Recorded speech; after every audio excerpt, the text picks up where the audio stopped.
All right, let's dive right in. We've got this really interesting source today. It's a script from a YouTube chat all about fitness supplements. Yeah, and it tackles those questions everyone seems to ask. Do they actually work? Are they safe? And, are they worth the cash? Exactly. So for this deep dive, we're going to really unpack that specific source. We'll pull out the key info, the main points, just from their perspective on things like creatine, protein, all that stuff. Think of it as us giving you the highlights, the core message from that particular discussion so you get the gist of their view. Your shortcut to what this source thinks. Okay, let's get into it. And, well, they didn't waste any time, did they? Jumped straight to what they called the king supplement. They did, creatine. And according to the source, it gets that title mainly because it's just so heavily researched. That seems to be a big factor for them. Okay, research backed. But what is it, fundamentally, according to them? Well, they explain it's actually a compound that's naturally in our muscles already. Right, it's already there. So what's its natural job then? Its main role is helping produce energy, but specifically for those like quick, intense bursts. Think sprinting, lifting something heavy for just a few seconds. Okay, got it. High intensity stuff. So if we already have it, how does taking more as a supplement actually help? What was their explanation? Yeah, that's the key point they make. Supplementing basically just increases the amount stored in your muscles.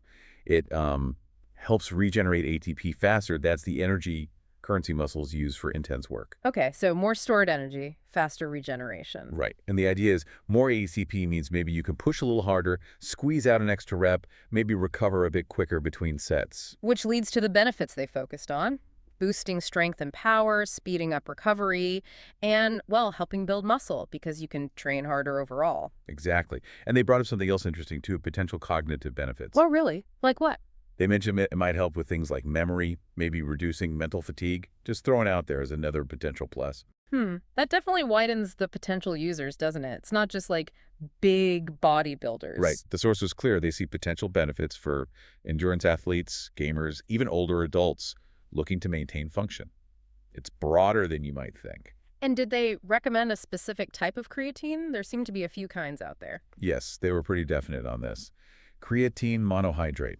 Monohydrate. Why that one specifically? They highlighted it as being, well, cheap, proven effective, and the one with the vast majority of the research behind it. Simple and effective, basically. And they tackled some common worries too, right? Like the bloat thing? Yeah, they address that head on. The source's take is that you might get some initial water retention, but it's inside the muscle cells, which can actually be beneficial for performance.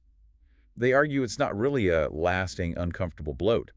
It's temporary water weight. Okay, so intracellular water, not puffiness. What about the kidney concerns? You hear that sometimes. That's the other big one they refuted. Based on the research they cite, the source states pretty clearly that creatine does not damage healthy kidneys. That was a key point for them, safe for healthy individuals. So the takeaway from the source on creatine seems to be lots of research, clear benefits for performance, safe for most people, and stick to monohydrate. Pretty positive view. Yeah, based on their analysis, it seems to live up to a lot of the hype. All right, let's switch gears then.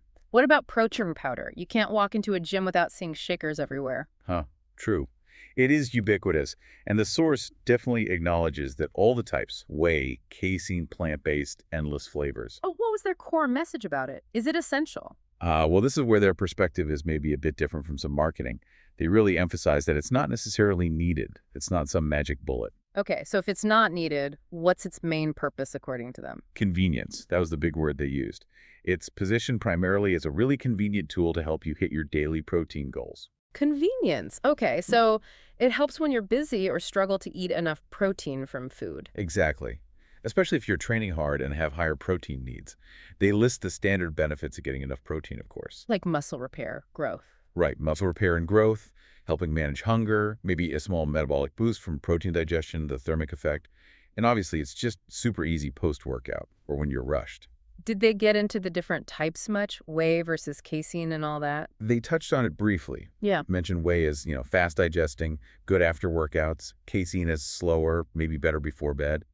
And they included plant-based options, pea, rice, hemp blends for those who prefer them. And they offered some practical advice too, a sort of pro tip from the source on how much protein to aim for. They did. The number they suggested was aiming for around 1.6 to 2.2 grams of protein per kilogram of body weight per day if you're training regularly. Okay, that's a common range you hear. Yes, but, and this is a big but, for them, they strongly stress trying to get that protein from whole foods first. Chicken, fish, eggs, beans, lentils, real food. So the powder is a fallback? Pretty much. Use it to fill the gaps when life gets in the way or it's just hard to eat that much food. Don't rely on it as your primary source if you can help it. That makes sense. Foundation first, again. Okay, creatine and protein are the big two. Did the source touch on any others quickly? Yeah, they did a quick run through of a few other common ones. Multivitamins came up. What was the verdict there? They described them as potentially a good insurance policy. If your diet isn't always perfect or you suspect you might be missing some micronutrients. I sense a but coming. Oh yeah, a big one. They were very clear. Multivitamins are absolutely not a replacement for eating actual nutrient-rich foods. No shortcuts there.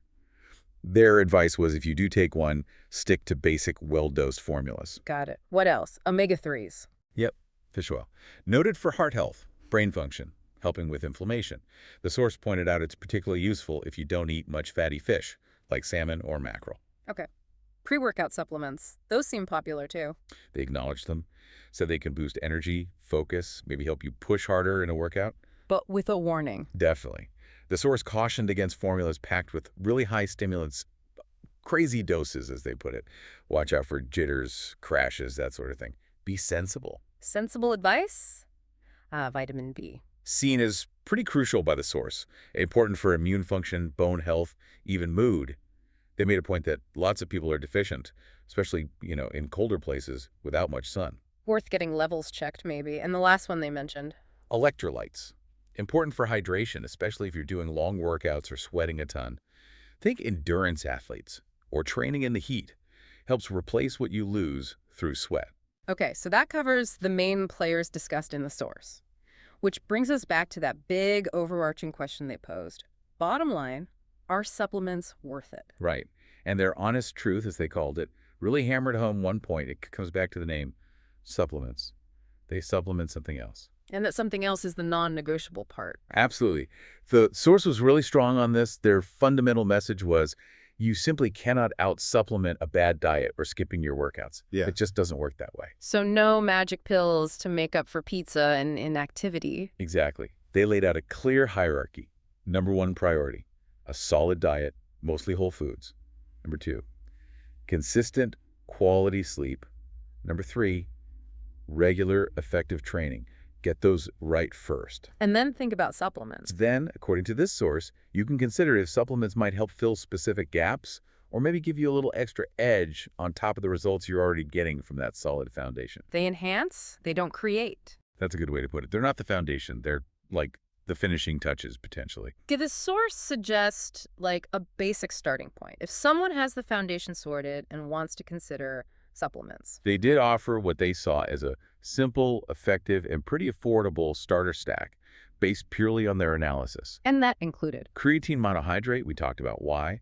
A basic protein powder, either whey or plant-based, for that convenience factor. Omega-3 fish oil, especially if you don't eat fatty fish.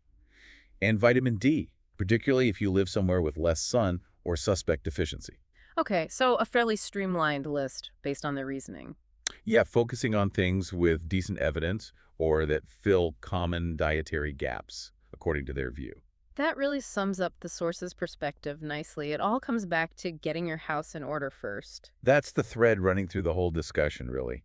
Supplements can be tools, maybe useful ones, but their value is totally dependent on what you're already doing with your diet, sleep, and training. So, wrapping up this deep dive into this particular source, the big takeaway is pretty clear. Supplements might have a role, but from this viewpoint, they're only worth considering once you've truly nailed the fundamentals. They support, they don't substitute. They add to the structure, they don't build it from scratch. Which leaves us with a final thought for you, drawing directly from the source's perspective. Looking at your own routine, your own goals right now, which supplements, if any, based on what this source discussed, might genuinely fill a gap or boost what you're already doing well? And conversely, which ones might just be distractions because maybe the foundation isn't quite there yet? Something to chew on.